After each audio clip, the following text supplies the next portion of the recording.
Tulo ka patayng lawas ang nakaplagan mga katropa karong mga orasa diha. Usa ka babae ug duha ka lalaki, posibleng magamahan og magpamilya mag-ani mga katropa.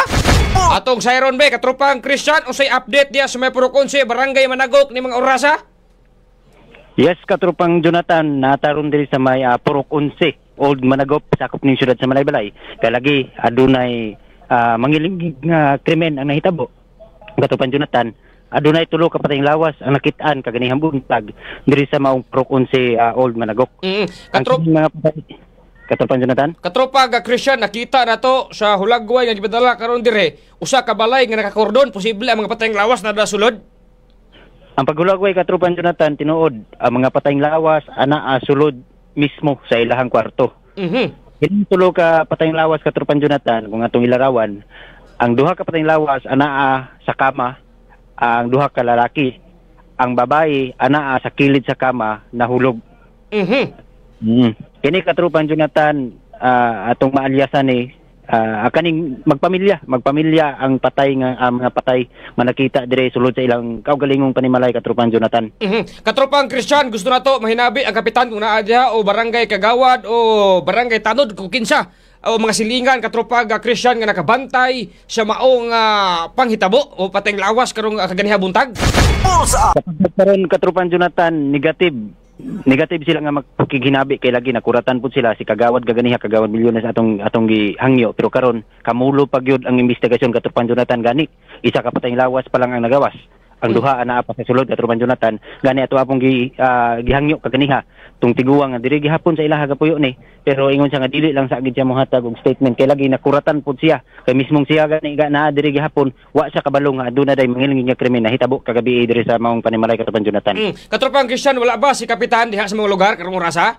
Wala pa si kapitan katropang Jonathan, si Kagawad ra katong Kagawad nga nakatawag dito sa police station ang naa diri karon. Ug pagkakaron naa pud siya sa sulod dugang imbestiga pud ubas mga kapulisan ug rescue team katropang Jonathan.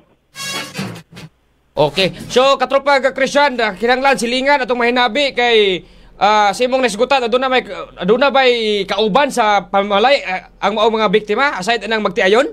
Aduna katropang Jonathan gani ang atong nakita kagani atong pangutana kaganiha ang maong ang pulis nga gi-interview may gani kay katubag pud siya nga kini di ay murag tulo ka buok ang ilang anak ani katropang Jonathan.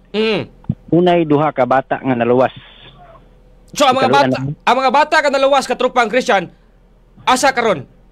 Ana dito katropang Jonathan, siguro asa ng balay ang ilahang gitago kay mangani dili gid ipagawas lagi daw kuno sa pulis kay dili sa daw kuno interview pero nihangyo gid kita pero ningon silang ayaw lang sa sir kay lagi blanco pud ang mga kabataan kay ingon pa mga dakong tao daw kuno ni sulod ug nahimo sa maong krimen katropang Jonathan. Ug isa pa ani katropang Jonathan, ang gigamit sa maong mangilingig nga krimen usa ka maso nga numero 10 og tubo katropang Jonathan. Sa imong gihulagway karong kapalkisan halusa buhok ug balhibo nako nanindog sa kangilingig.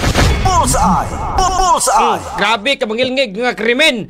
So posible katropang Christian kung wala kasibat ang giingong duha ka mga bata, hurot ang magpamilya. Pero tingala po ang mga tingala po ta katropang Jonathan ang mga kasilinganan kay nganong unsaong pagawas sa mga bata buntag na.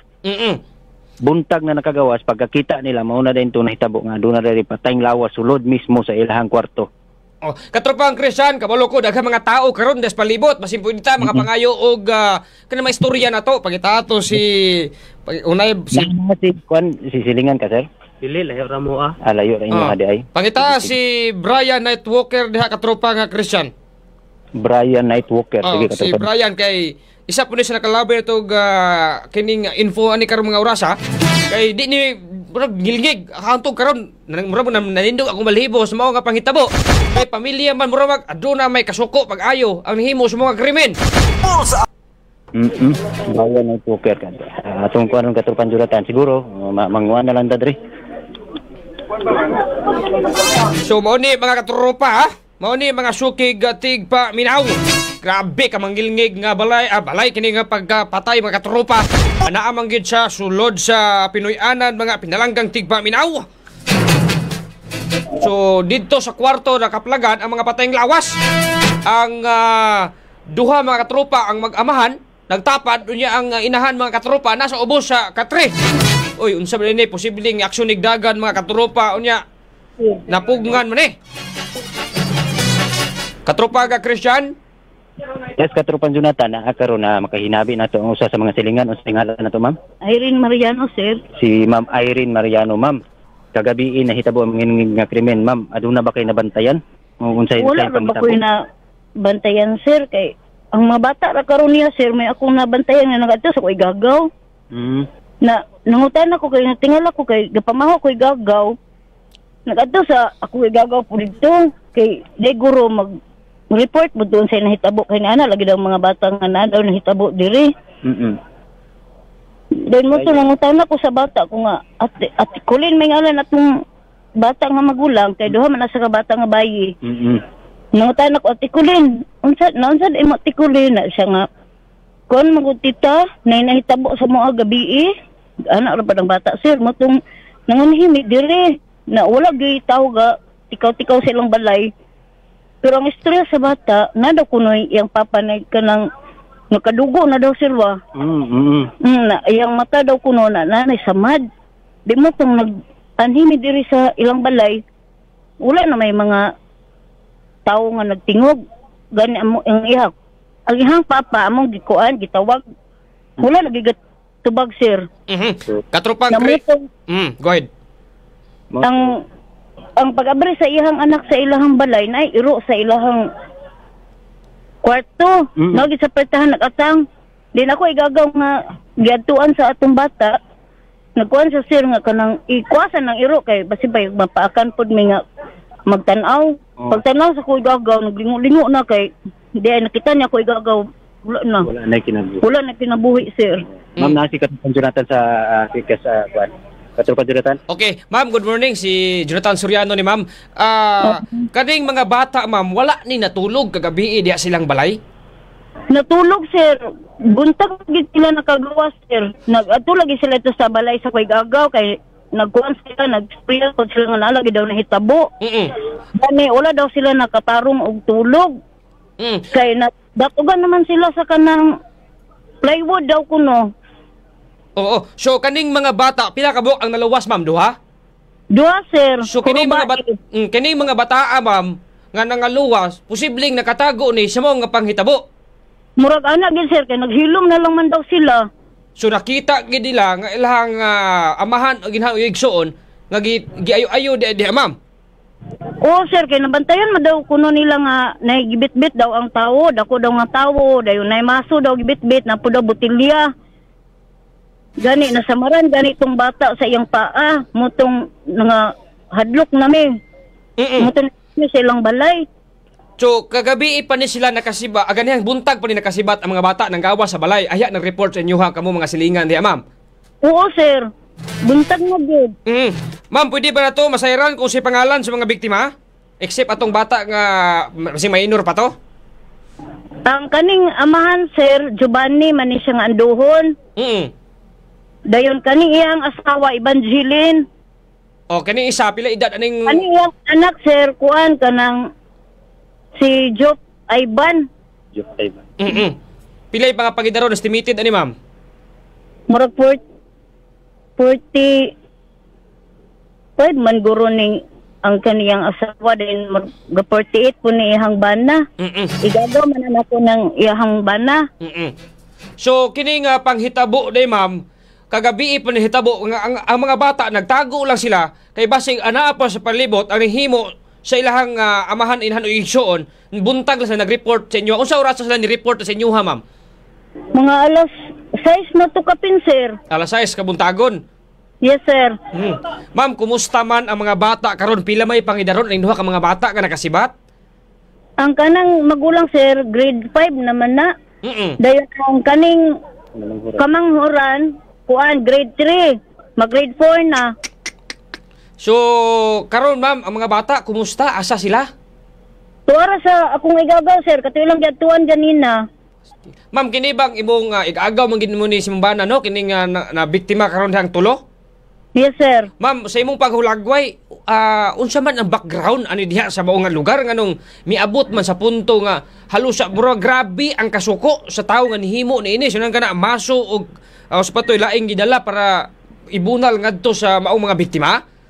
Mayo man ni ako igagaw, sir. Huwag kung minadunggan ani nga naikontra niya. Nangakurat na lang gani naning nahitabo. Wala ba na sila kaaway diha, ma'am, o panaglalis nga nahitabo kagahapon o kalabay nga adlaw nga dunay hulga sa inyong pagtanaw kasilingan magin mo niya, ma'am? Wala man, sir. Gani nagpatugas pa man gani ni sila gahapon silang uma. Stilan. So karon, ma'am. Man po ni sa diri sa ilang balay kay gakuan. Ilang yes, ma'am. balay.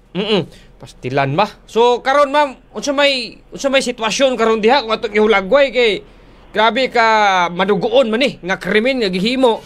Unya sama si mong giingon ang kini imong iagaw sa imong bana way kontra sa mga lugar. Posible, ma'am, kung ikaw unsa may una na to nga usa gitan-aw nyo karon nga hinungdan sa maong pagsulod sa giingon tang tao dakong tao nga sulod sa iyong balay nini mga biktima? Wala sa dabagin may kuan ani sir unsay ilang kuan ani sir. Kay wala man sad may makadungog ani nga naay mga kontra nila. So kay makita mo naman sa ulagway karon mga picture kaning abot sa muha nga duol ra kay mga balay ba silingan ra kay ma'am nya posible nga sa mao nga panghitabo wa kasinggit ang kining usa lang sa pamilya nga naa sa sulod mga tabang Naman kunoy namay silingan namo dire kay Baliluyo sa ilang balay sir. Oo. Nakadungog daw sila kag naputol mga katrupa. Balik-balikan na to si katrupa ang Christian mga shooting tig paminaw mo ginilagay mabitin ta ba. Nabitin ta di.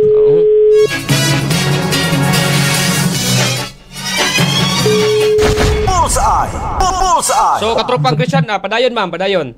Padayon, ma'am. namay ka na silingan sir nga nakahisgot lagi parintir gyapon ni sa akong kuan kibali side sa Anduhon na nadaw kuno nagsinggit lagi daw ning babae. Nga wala sila nakakonserba nga abin nag-away ra daw kuno. Na kami wala pud may malay sir na wala pud sila nagkuan kay abin nila nag-away ra lagi. Ma'am. Okay. Yes, ma'am. Kay tanaw sa imong pagkakita sa Patayng Lawas, ma'am, ang lalaki at ang mga biktima, unsa may kahimtang? Puros ba binunalan o unsa may status, ma'am? Kuan ba sir ang ingon pud sa akong igagaw ang mata atong akong igagaw nga amahan ang ihang mata man kuanan mo naigo guro dito sa maso dayon wala na pud ko ni sulod dito sir kangit-ngit magud ilang kuan balay. Kwarto. Sa imong mga nadungog diya ang bata kumusta man o ang asawa unsa may mga samad, ma'am?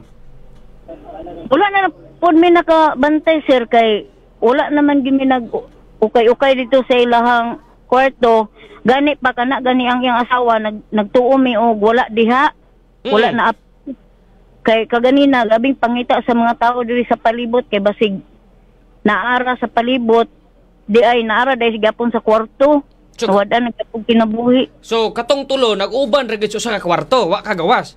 Yes sir. So kini nga sistema, ma'am, kining bata nga naapil karon sa pagkamatay kauban sa kwarto unya kining duha nalain po ni sila. Tapad daw na siya tulog sa iyang mama sir. Kanang duha ka bata. Kining duha ka bata nga nakasibat. Oo sir. So kining pamilya day usa nita nagtulog unya nakasibat lang ang maong duha. Wala po siya nakasibat sir kay nara po sila dito nagkuan na lang naghilom na lang. So wala na nahihok. Posibleng wa nakita nino sa katong nihimo. Murag sir kay ngit-ngit man daw kuno kayo. So karon, ma'am, sa inyong kuan pila ka tawo ang misulod sa mga balay? Ang ingon patong bata sir katong magulang isa ra man daw. Usa ka tawo kadako. Isa ka tao daw dako daw nga tao. Pastilan nga panghitabo ba na dias managok? Bullseye.